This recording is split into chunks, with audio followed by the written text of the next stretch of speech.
नमस्कार दोस्तों, कैसे हैं आप सभी? मेरा नाम है आयुष डागर। आज मैं आपको पढ़ाने वाला हूँ टीचिंग एप्टीट्यूड जो हमारे सीईई एग्ज़ाम जो कि 13 जुलाई को होने वाला है, उसके लिए बहुत ही महत्वपूर्ण सेक्शन है आपके एग्ज़ाम का जिसमें आपका जो एग्ज़ाम है उसमें 30 क्वेश्चंस इससे पूछे जाते हैं। तो इसको पढ़ना आपके लिए बहुत ही ज़रूरी हो जाता है। अगर आप मेरे से पढ़ेंगे तो आपके सारे कॉन्सेप्ट्स क्लियर हो जाएँगे और आप देख पाएँगे कि आपके जो मोस्ट ऑफ द क्वेश्चंस जो आप सॉल्व कर रहे हैं, आप उन्हें लगा पाएँगे। तो चलिए शुरू करते हैं। शुरू करने से पहले मैं आपको बता दूँ कि एप्टीट्यूड और एटीट्यूड में आपको बिल्कुल भी कंफ्यूज नहीं होना। एप्टीट्यूड अलग है, एटीट्यूड अलग है। तो चलिए देखते हैं एप्टीट्यूड और एटीट्यूड में डिफरेंस क्या है। जी, चलिए पढ़ते हैं। एप्टीट्यूड का मीनिंग देखें तो aptitude is a natural ability और टैलेंट। आप किसी भी काम को कैसे कर पा रहे हो, आपकी एबिलिटी क्या है, आपका टैलेंट क्या है उस काम को करने का, चाहे वो काम फिजिकल हो या फिर मेंटल वर्क हो, आप उस काम को कितने इफेक्टिव वे से कर पा रहे हैं, वो आपका एप्टीट्यूड कहलाता है। एटीट्यूड का मीनिंग देखें तो attitude is a way of thinking और फीलिंग। आप किसी भी पर्टिकुलर ऑब्जेक्ट के प्रति या फिर किसी भी पर्सन के प्रति आप क्या सोचते हैं, आप क्या आपके दिमाग में क्या थॉट्स हैं, आपका क्या माइंडसेट है, उसी को एटीट्यूड बोलते हैं। जो एप्टीट्यूड है वो इनबॉर्न है और डेवलप्ड स्किल है। यह जो एप्टीट्यूड है वो जन्मजात है, जबकि एटीट्यूड जो है वो मेंटल स्टेट और आउटलुक है, यानी कि आपके थॉट्स से रिलेटेड है एटीट्यूड। जो एप्टीट्यूड है हार्डर टू चेंज क्विकली, इसे हम आसानी से बदल नहीं सकते क्योंकि ये इनबॉर्न है, तो इसे आसानी से बदला नहीं जा सकता। पर हाँ, कोशिश करें तो इसे बदला जा सकता है टू सम एक्सटेंट। ये नहीं है कि पूरा हमने चेंज कर दिया, पर हाँ, कुछ हद तक हम इसे चेंज कर सकते हैं। एटीट्यूड जो है वो इजीली चेंज हो सकता है। एप्टीट्यूड के मुकाबले देखा जाए तो एटीट्यूड ज़्यादा जल्दी से चेंज होता है।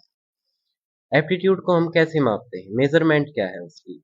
एप्टीट्यूड के लिए एप्टीट्यूड टेस्ट देते हैं, और जबकि एटीट्यूड को सर्वेज या फिर ऑब्जर्वेशन। आप किसी भी व्यक्ति को देखते हैं तो आप बोलते हैं कि उसका एटीट्यूड अच्छा है, उसका एटीट्यूड अच्छा नहीं है।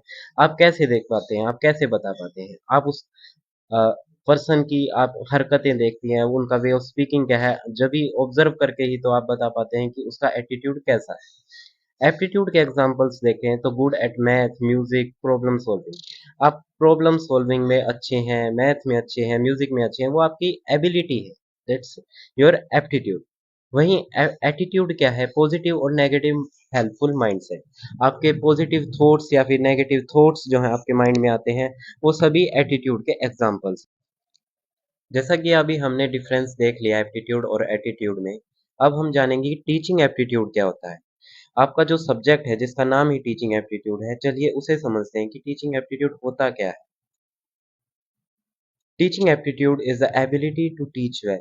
आप कैसे पढ़ा पाते हैं, कितने इफेक्टिव वे से पढ़ा पाते हैं, आपके अंदर क्या टैलेंट है कि आप बच्चों को अच्छे से समझा पाएँ, उन्हें पढ़ा पाएँ, उसी को हम टीचिंग एप्टीट्यूड बोलते हैं। आगे हम देखें तो यहाँ पर कुछ की क्वालिटीज़ दी गई हैं। अगर आप एक टीचर हैं तो आपके अंदर क्या क्वालिटीज़ होनी चाहिए, जो कि बहुत ज़रूरी हो जाती हैं बच्चों को पढ़ाने के लिए, समझाने के लिए। जी, first point is explaining clearly. आप कितने अच्छे से पढ़ा पा रहे हैं, वो सबसे एक अच्छी क्वालिटी होनी चाहिए टीचर में कि वो सामने बैठे बच्चे को बहुत ही अच्छे से पढ़ा पाए, समझा पाए, जो भी वो पढ़ा रहा है, वो बच्चा अच्छे से समझ जाए और उसके डाउट्स भी क्लियर हो जाएँ। Second one is managing students. Class में बहुत तरीके के स्टूडेंट्स होते हैं, उनको मैनेज करना, क्लासरूम में डिसिप्लिन मेंटेन रखना, वो एक बहुत ही ज़रूरी पॉइंट है। Third one is good communication.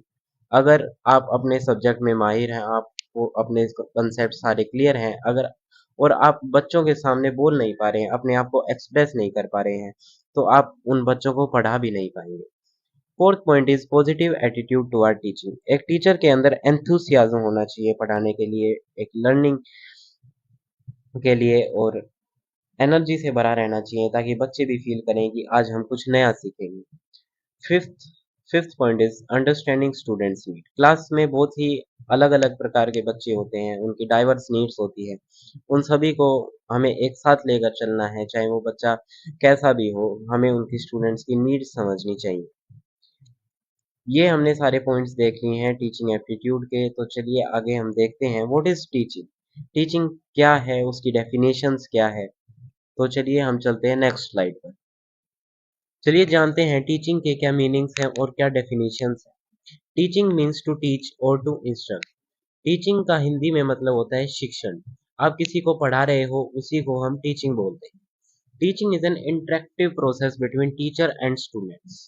Teaching जो प्रोसेस है वो टीचर और स्टूडेंट्स के बीच में एक इंटरेक्शन है। Teaching is a process where one individual gains knowledge from a more knowledgeable person.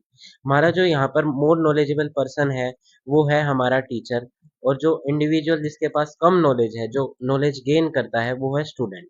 तो जो टीचिंग है उस एक प्रोसेस है जिसमें मोर नॉलेजेबल पर्सन जो कि है टीचर, वो इम्पार्ट करता है, नॉलेज इम्पार्ट करता है किसको? स्टूडेंट को। उसी को हम टीचिंग बोलते हैं। Teaching is a process of imparting knowledge और स्किल टू अनदर। किसी को हम अपनी नॉलेज दे रहे हैं, जो हम जानते हैं वो किसी और को देना है, या फिर हम हमारे पास कोई स्किल है, हमें कोई काम अच्छे से आता है, किसी और को वो सिखाना, उसी को टीचिंग बोलते हैं। Teaching is an art and a process to give knowledge to students effectively.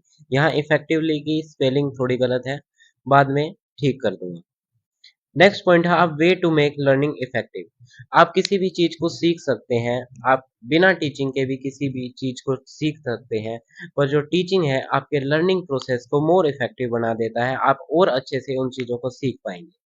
यह हमने जान लिया टीचिंग क्या है, इसके मीनिंग्स क्या है, डेफिनेशंस क्या है। चलिए चलते हैं आगे। अब हमारे पास अगला टॉपिक है टीचिंग स्ट्रेटेजीज, यानी कि हम कैसे बच्चों को पढ़ा सकते हैं, उन्हें समझा सकते हैं। सबसे पहले मैं आपको बता दूं, टीचिंग जो स्ट्रेटेजीज हम कैसे पढ़ाएंगे वो बहुत ही सिंपल होनी चाहिए, इफेक्टिव होनी चाहिए और स्टूडेंट सेंटर्ड होनी चाहिए। आप कोई भी क्वेश्चन सोल्व कर रहे हैं तो आप उसमें ये देखिए कि उसमें जो ऑप्शंस दिए हुए हैं उसमें टीचर सेंट्रिक के बजाय स्टूडेंट सेंट्रिक आप ऑप्शंस प्रेफर करें। फर्स्ट पॉइंट है टीचिंग स्ट्रेटेजीज में मोटिवेट स्टूडेंट्स।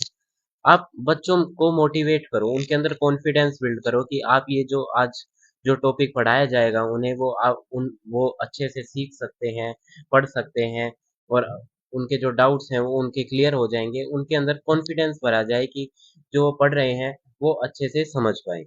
सेकंड है स्टिमुलेट क्यूरियोसिटी। आप लेक्चर को स्टार्ट कीजिए कि ये क्या है। अगर मैं कोई भी टॉपिक पढ़ा रहा हूँ, मान लीजिए मैं माइक्रो ऑर्गेनिजम्स के बारे में पढ़ा रहा हूँ, तो हम पहले बच्चों से पूछे कि आप माइक्रो ऑर्गेनिज्म से क्या समझते हो, अगर ये हुआ तो क्या होगा, ये हुआ तो क्या होगा, ये क्या है। ऐसे क्वेश्चंस अगर जब आप बच्चों से पूछेंगे तो बच्चे क्यूरियस होंगे कि ये क्या है जो सर पूछ रहे हैं, वो क्या बताना चाह रहे हैं, हम भी तो जाने कि सर क्या बताएंगे। थर्ड है इनोवेटिव पेडागोजी। पेडागोजी का मतलब होता है टीचिंग टेक्निक्स। आप कैसे पढ़ा रहे हैं उसी को बोलते हैं पेडागोजी। आप पढ़ाने की स्ट्रेटेजीज में टेक्नोलॉजी को भी इंटीग्रेट कर सकते हैं। अगर आपको कोई 3D मॉडल देना है तो आप वो बना सकते हैं। अपनी टीचिंग टेक्निक्स को सुधारने के लिए गवर्नमेंट ने भी कई सारी टीचिंग टेक्निक्स दी हैं, जो कि NEP 2020 जो कि है हमारी नेशनल एजुकेशन पॉलिसी, उसमें बताई गई है। यहाँ तक हमारी टीचिंग स्ट्रेटेजीज पूरी हो जाती हैं। अब हम चलते हैं वेरिएबल्स ऑफ टीचिंग। टीचिंग के वेरिएबल्स क्या हैं, तो चलते हैं नेक्स्ट स्लाइड पर। Now we will learn about variables of teaching. There are basically three variables of teaching. First one is independent variable, that is teacher. ये जो टीचर है वो इंडिपेंडेंट वेरिएबल कहलाता है। टीचर ही टीचिंग में, लर्निंग में planner है, ऑर्गेनाइजर है, लीडर है। वो बच्चों को लीड करता है कि उन्हें कैसे पढ़ना है, कैसे सिलेबस कंप्लीट करना है, कैसे चीजें समझनी है। ऑर्गेनाइज करता है उनके नोट्स को, उनकी कॉपीज को ऑर्गेनाइज करता है एक teacher.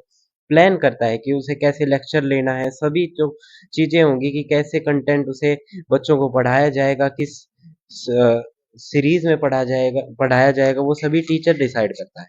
Second one is dependent variable, that are students. A student depends on teacher. वो टोटली स्टूडेंट पर डिपेंड करता है कि उसे कैसे पढ़ना है, कि जो जो जैसे टीचर बताए कि उसे इस सीरीज में पढ़ना है, ऐसे पढ़ना है, वो स्टूडेंट फॉलो करेगा। Third one is intervening variable, जो कि है हमारा कंटेंट एंड सिलेबस। जो एक और बात बताना चाहता हूँ मैं आपको डिपेंडेंट वेरिएबल के बारे में, जो स्टूडेंट है वो टीचर के अकॉर्डिंग एक्ट करता है।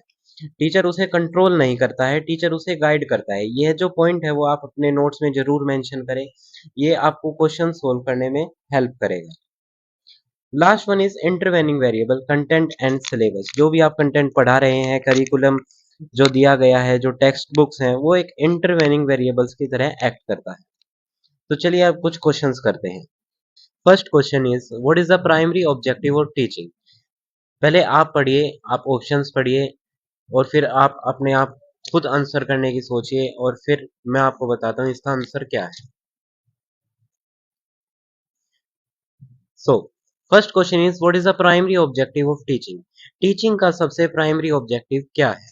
First option is to punish the students. क्या आप टीचिंग इसलिए कर रहे हैं ताकि आप स्टूडेंट्स को पनिश कर पाएं, उन्हें सजा दे पाएं? नहीं, ये ऑप्शन तो नहीं होगा। Second is to help the students memorize facts. आप ताकि स्टूडेंट्स को हेल्प कर पाएं, उनकी मदद कर पाएं कि जो भी याद कर पा रहे हैं उसमें मदद कर पाएं। Third one is to facilitate learning. जो वो सीख रहे हैं, वो सीखने का प्रोसेस है, लर्निंग प्रोसेस है, उसमें फैसिलिटीज प्रोवाइड कर पाएं। Last option is to maintain classroom discipline. Teaching इसलिए की जाती है कि ताकि हम क्लासरूम का डिसिप्लिन मेंटेन कर सकें। तो the correct answer is C option, to facilitate learning. Second question is teaching is a dash process. First one is mechanical, second option is one way, third option is social and fourth option is temporary. जैसा कि मैंने आपको teaching की meaning और definitions पढ़ाते वक्त बताया था कि टीचिंग जो है वो एक इंटरेक्टिव प्रोसेस है टीचर और स्टूडेंट के बीच में। तो जो इंटरेक्शन है वो हम सोशल प्रोसेस भी टीचिंग को बोला जाता है। तो इसका जो करेक्ट आंसर होगा वो ऑप्शन नंबर सी होगा, social. Teaching is a social process. Next question is effective teaching involves. First option focusing solely on exams. क्या जो इफेक्टिव टीचिंग है वो सिर्फ एग्जाम पर फोकस करती है? नहीं। Second option is encouraging student participation. आप स्टूडेंट का पार्टिसिपेशन बढ़ाएं टीचिंग में, जो आप पढ़ा रहे हैं उसमें स्टूडेंट इन्वॉल्व हो पाए, वो सीख पाए। और third option is using the same method for all students. देखो मैंने आपको बताया था कि हमें स्टूडेंट के नीड्स के अकॉर्डिंग हमें अपना टीचिंग का मेथड बदलना चाहिए। हर स्टूडेंट एक जैसा नहीं होता, किसी को कुछ प्रॉब्लम होती है, कोई किसी को बिल्कुल भी प्रॉब्लम नहीं होती, तो हमें उनके नीड्स के अकॉर्डिंग टीचिंग करनी चाहिए।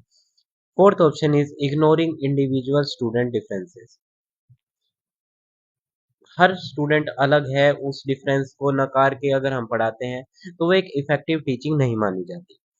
तो इसका करेक्ट आंसर होगा option number B, encouraging student on करे sorry encouraging student participation. Next question is a teacher should. First option adopt a passive role, second transmit knowledge, dictate rules and motivate students. ये आपका homework है, कल मैं आपको इसका answer बताऊंगा। चलिए चलते हैं, कुछ और क्वेश्चंस करते हैं। Now this is our fifth question. This is a situation based question that are really asked in your RIECE exam. Let's read the question. A student in your class is very intelligent but remains silent and avoids group activities. जो एक teacher student है वो बहुत ही intelligent है, पढ़ाई में अच्छा है, पर वो साइलेंट रहता है, ज्यादा बात नहीं करता, इंट्रोवर्ट टाइप सा है। What should you do as a teacher? अगर आप टीचर हैं उस क्लास में तो आप क्या करेंगे? First option is ignore the student since they are performing well. Student है, इंटेलिजेंट है, उसके अच्छे मार्क्स आ रहे हैं तो हमें उसे इग्नोर करना चाहिए। ये ऑप्शन बिल्कुल भी नहीं होगा। हमें स्टूडेंट सेंटर्ड रह के हमें एज अ टीचर इसको आंसर करना है। आप अब स्टूडेंट नहीं होंगे, आप जब अपना कोर्स करेंगे, बीएड करेंगे, तो आप एक टीचर बनने जा रहे हैं, तो आपको सारी हैबिट्स अपनानी पड़ेंगी जो एक टीचर के पास होती है। Second option is punish the student for not participating. Student participate नहीं कर रहा है, बेशक से वो परफॉर्म अच्छा कर रहा है और वो पार्टिसिपेट नहीं कर रहा है, तो उसे पनिश करेंगे, उसे सजा देंगे। ये ऑप्शन बिल्कुल भी नहीं होगा। हमें ये देखना है कि ऑप्शन में बच्चे को मारना, उसे सजा देना, ये ऐसे जो ऑप्शंस होंगे हम उन्हें सिलेक्ट बिल्कुल भी नहीं करेंगे। Third option is encourage and gradually involve them in group task. उस स्टूडेंट को हम अनकरेज करें, उसको हम अपने जो ग्रुप में जो काम कर रहे हैं उसे पढ़ा रहे हैं, जो और बच्चे इंटरेक्शन कर पा रहे हैं उसे उसमें उसे इन्वॉल्व करें। And the last option is call their parents and complain. उनके पेरेंट्स को कॉल करें और उन्हें कंप्लेन करें। तो इसका आंसर होगा option number C. And let's move on to this. Last question, during a lesson, it's again a situation based question. During a lesson, two students in the back of the classroom being passing notes and whispering. कुछ दो बच्चे हैं, backbencher हैं, notes पास कर रहे हैं, बातें कर रहे हैं. How should you respond as a teacher? First option is immediately stop the lesson and reprimand them. Reprimand का मतलब होता है उन्हें डांटना, सजा देना, उससे रिलेटेड है रेप्रीमांड वर्ड. तो उन्हें रेप्रीमांड बिल्कुल नहीं करना, मैंने पहले ही पिछले वाले क्वेश्चन में बताया है. सेकंड वन क्वेश्चन ऑप्शन है ignore their behaviour and continue teaching. अपने टीचिंग को कंटिन्यू रखना और उनके ऊपर कोई ध्यान देना है, यह एक अच्छे टीचर की क्वालिटी बिल्कुल भी नहीं है. Move closer to them and try to engage them. उनके पास जाएं, उन्हें समझाएं और उन्हें टीचिंग में वापस लेकर आए. Last option is send them out of the classroom at once. ये अगेन एक पनिशमेंट जैसा काम है, ये हम बिल्कुल भी सिलेक्ट नहीं करेंगे. The option number C is the correct one. तो आपकी क्लास यहीं तक थी. अगले लेक्चर में हम कोई नया टॉपिक पढ़ेंगे टीचिंग एप्टीट्यूड के लिए. अभी तक के यहीं यहीं तक ही रखते हैं. थैंक